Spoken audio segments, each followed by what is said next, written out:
Papasok. Yung siya doon, hindi talaga tayo tinatantanan yan ng kalokohan. Na yung siya doon, matagal ko na sinasabing clown yan. Payaso yan.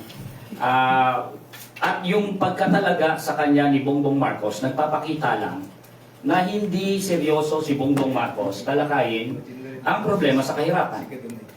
Kasi kung yun ang ina-appoint mo, isang nagsasabi na haka-haka lang ang kahirapan, ibig sabihin, ikaw mismo bilang presidente, wala kang pakialam sa kahirapan. And that is very much alarming. Nasa gitna tayo ng laban, ng sahod, at kinakailangan natin ng isang liderato na medyo conscious naman sa problema ng nakararami. Nagigii tayo ng nakabubuhay na sahod. Tapos meron kang ganyang presidential advisor for poverty alleviation na sasabihin niya, haka-haka lang yung kahirapan.